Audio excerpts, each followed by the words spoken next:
Hey guys, welcome back to my channel.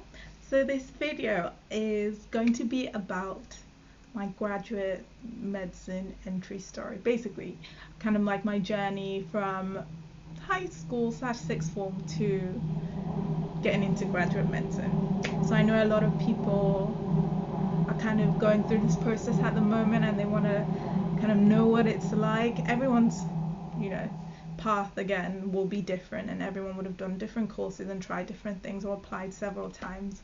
But I just thought it'd be, maybe interesting for someone to find out how kind of I went about it. So I knew I wanted to apply to medicine for sure really from sixth form, maybe towards the end of high school. Actually, towards the end of my GCSEs, I knew, okay, this is something interesting that I wouldn't mind doing. I organized some work experience. I first did work experience in a nursing home, and then during sixth form in a hospital in Manchester, actually 2 hospitals in Manchester. And from there I was like, I could see myself doing this. I knew like I wasn't really an office job kind of person, although I'm sure I'd be capable of doing that, but I knew I wanted something to do with human biology and working directly with people, and something that challenged me intellectually, but also just something. Medicine can be quite fun too, actually. So I knew from then that I wanted to do medicine. So I kind of went about it, talk to your teachers, this, because you have to go through a UCAS application system here in the UK. I actually decided not to apply in year 13 because I already knew I was going to take a gap year. Some people might think that was risky, and it is risky, I guess. So you only have one chance to apply during your gap year. Some people apply in year 13 and then again in their gap year if they don't get it. So I only had the chance to apply in year 13. But then I was like, by this point I'll know what grades I have, and so I'll be able to apply accordingly without that kind of extra weight on me. But then results came out and I didn't get the grades that I needed for medicine, which at the time was AAB. I know it's even gone up even more now. It's like AAA or A star, A. Like, we didn't even have A stars for A levels in my day. Okay, I'm making myself sound really old, but it wasn't that long ago. But we didn't have that then. So I didn't get AAB. I got all B's. And I was so sad. I was like, oh my gosh, what happened? I've always been someone that, kind of got the grades that I needed. So it was a bit of a shock to my system, but I'm a Christian. I believe all things work together for good, even if it's not how you plan it to begin with. So got those grades. I was like, oh my gosh, what do I do? Do I apply to medicine? Like, I haven't got the grades. Do I resit? So talk to teachers, talk to people, talk to family, talk to friends. They were like, do you know what? The places you can apply to as a reset applicant are less, but some places do take that. So I did my research. I was like, okay, which places would take resit candidates? So I'm gonna do resit certain subjects to try and get it up to,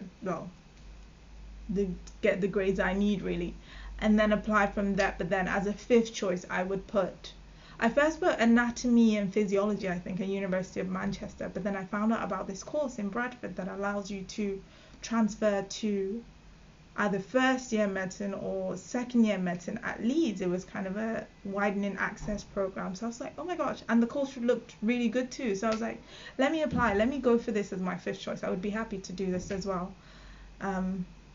if it did come to it. So did that, applied for 4 medicine places, because you get 5 choices, 4 medicine places, and then 1 University of Bradford Clinical Sciences. Unfortunately, didn't get any interviews. I got contacted by a couple of unis actually, and I thought, oh, this is quite promising. They were like, oh, just send some more stuff. I was like, okay, let me send it. But then unfortunately that didn't pan out either. But then I got an interview for the clinical sciences course at Bradford, went to that, thankfully got in. So I knew that, okay, I know what I'm doing for the coming year. And at this time I was on my gap year. I was during my gap year, I did Bible school for 9 months, which was totally an amazing experience. And then I also did Camp America, which was also so much fun, during the summer before I started uni. So, okay, I knew, okay, I'm going to go and do this course. I'm going to try to get to transfer onto medicine. I'm going to work towards that. I know I'm capable. I did have a moment where I was so sad. I was like, what, am I not capable of this? But I just had to kind of brush that away and be like, no, just go for your goals, work hard, go for your dreams, and let God do the rest. Do your best and let God do the rest, pretty much. So I was like, okay, I'm going to do my best. I'm going to put, the work into this course. And so I started the course. It was really fun, really interesting. It basically mirrors almost exactly the first year for medicine at Leeds. We got to do anatomy, dissections, we learned about physiology. It was basically really interesting, and I really enjoyed it. And so as part of that program, you transfer, you have to get above a certain grade, which I thankfully did, and also you have to then write a personal statement and get past the interview. So it was almost like another application to medicine, but just to one place. So thankfully, got through to interview. I was like, okay, let me do this. Let me write my personal statement, do interview. Let's see if I can, at least I didn't even get to that point, before. And unfortunately, again, I didn't get in, and I was so gutted. I was so sad. I was like, oh my gosh, like, Lord, I thought this is what you wanted me to do. Like, what's happening here? Like, I just don't understand. I was really, really upset. I was like, I don't even want to do medicine anymore. I don't need to do medicine, whatever. I was just having a moment. So, but sometimes you have to have your moment. I was like, I don't want to do it anymore. Nothing is working. So yeah, I was really, really sad at that point. But with everything, you can have your moment, but then you have to move on. So at this point, I decided that graduate entry medicine was, I guess, the route I was meant to take, or the route for me, basically. So after I'd had my moment, I was like, okay, moving forward, what do I need to do now to ensure that my graduate entry medicine application is the best that it can be? So I made a list of, I did my research first of, the graduate entry medical medicine programs in the UK, the admission test required for it, the interview styles, and I made a list and listed all of all these courses, all the grade requirements for them, so the degree classification requirements, the admission test required for them, and then basically any little information, all the information I'd researched. I made a list for each uni. I already mentioned it in a previous video about the admission test requirements for medical schools, and so I decided that I was going to do the UK CAT early, and then if needed do the GAMSAT. And so I made my list of where I would apply if the UK CAT went well for me, and where I would apply if it didn't, the UK CAT didn't go so well, and so the GAMSAT unis I would apply to. And so I had that list, but thankfully I did well in the UK CAT, and so I didn't have to go on to do the GAMSAT, and so I had my university choices already. And then at this point, once you've done all that, at the end of the day, if you don't get the grades, it's easy to feel demoralized, especially when you wanted to do medicine but then you're not doing it. Everything, I believe everything happens for a reason, and so you just have to make the most of the situation that you're in. You have to enjoy it. If not, you'll look back at the time and be like, oh, I wish I'd enjoyed this time more. I wish I'd done this. So I was like, okay, I'm in this course now, and it was a really good course. I'm so glad that I did. I would recommend it to anyone to do. But I was like, okay, I'm going to do the best that I can in this course. I'm going to enjoy my time at Bradford University and go from there, really. So one tip actually I would give you is to use the career service at your university for your application, or during your application process. It's free for most students to use, I think, in most universities, and they were able to kind of arrange mock interviews for me, look through my personal statement, make sure everything was kind of up to scratch, advised me in terms of arranging further work experience. Their help was so valuable. So, and that is a resource that's freely available to you. So make the most of that opportunity. And when the time came to apply through UCAS, which is the application system we use here in the UK for applying to medical schools, I was like, okay, I'm gonna get on this early. October 15th is the deadline for medicine applications and Oxbridge applications, so applications to Oxford and Cambridge. But October 15th, I think it's always been that date, and it always will be that date. So don't leave it to the deadline.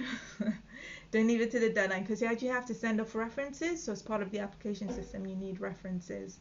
And if you send it to them October 15 or October 14, they might not be able to get it back in time, and you don't want that to be the reason that you have to wait another year to go through the application cycle if you don't have to. So I put my application in, and it was just a waiting game. It's pretty much a waiting game. And you ask anyone who's going through the medical school application process, it's the waiting that is like, oh my gosh, this is so long. Just let me know already, yes or no. I guess that's life, So apply strategic can't say the word. Apply strategically as well to universities. So graduate entry medicine courses in the UK are few and far between, and things are even changing now with less places offering them or offering less spaces. So I actually I had 4 choices for medicine. So I decided to apply to 3 graduate entry medicine courses and 1 5-year course. So the graduate entry medicine courses are 4 years, which would be ideal, because I don't want to spend any more time than I have to at university.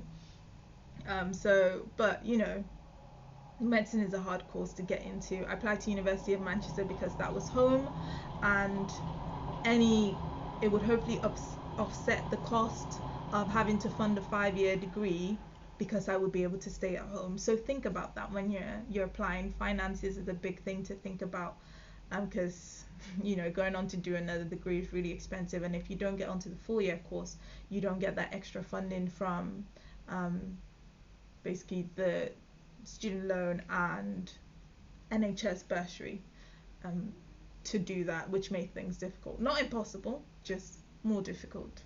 So I was just waiting for my interviews. Heard pretty soon from University of Manchester that I got a place. I was like, yes, thank you, Lord, thank you, Jesus. And then it's actually such a great feeling, when you work so hard for something and you finally see things happening.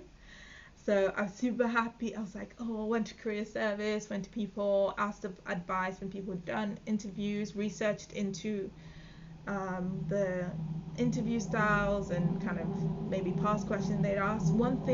Another thing that was really helpful for me was using the student forums. So Student Room and New Media Medicine. I think New Media Medicine doesn't really operate that much anymore. It might still do, but Student Room was really a good place, where there was even like a forum or a group where you can post basically of people applying for graduate entry in medicine. So it was really nice to kind of hear from other people, see what's happening, keep you up to date on when interviews were starting to be released. So that's a really good resource. I actually kind of scrolling through from previous years found like past questions that had been asked, not just for the Manchester interview, but for my Imperial interview later on. And one of those questions actually came up in my interview, which I had prepared for. I was like, yeah, oh, winning. So definitely use that resource. Again, went for my interviews. I can talk about that in another video if you want. Went for the interviews. They went well. I also had a Warwick interview as well. That one I knew it didn't go as well as the other 2, but it was still a really great experience. Went for the interviews, and then it was just a waiting game at this point. Again, more of the waiting, Finally, they have to tell you. So I got offer for Manchester in January, so I knew, like, even though it was 5 years, I was still so happy, because it meant that I was going to do medicine, and it was just great to know that. And then got my offer. I actually got my offer for Imperial on my birthday. Best birthday present ever. It was such a great feeling, and I really like Imperial because it's just basically it's a university that's big on research and innovation, and it's the kind of environment that I want to be in. And then, got the grades that I needed, and then just kind of waited to start medicine, and I really enjoyed it so far. Guys, don't give up on your dreams. Like, if medicine is what you want to do, you'll know if deep down it isn't. Like, you'll always have that niggly feeling. And if you have a faith as a Christian, I'd always felt like it's something that God has called me to do. Especially, that could change, but at this time I knew that it was something that God was calling me to do. And so I was like, Lord, if it is your will, I know you'll make a way.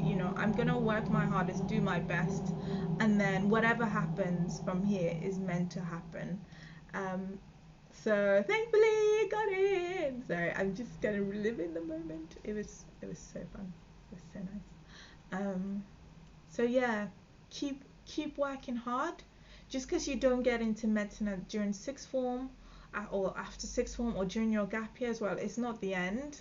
Like, just keep working hard. Graduate entry medicine, yes, it's more competitive, but if you work your hardest, do your research, prepare well, then it's still a very big possibility. Don't give up.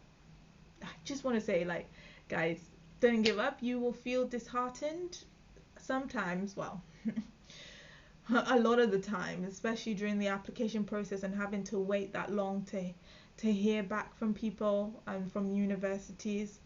But just get your head down, do your research, and it will happen if it's meant to happen. So worrying about it or stressing about it will not change a thing. So all the best, guys, for your applications, whether it's from sixth form or from as a university student. So yeah, thanks for watching, guys. Bye.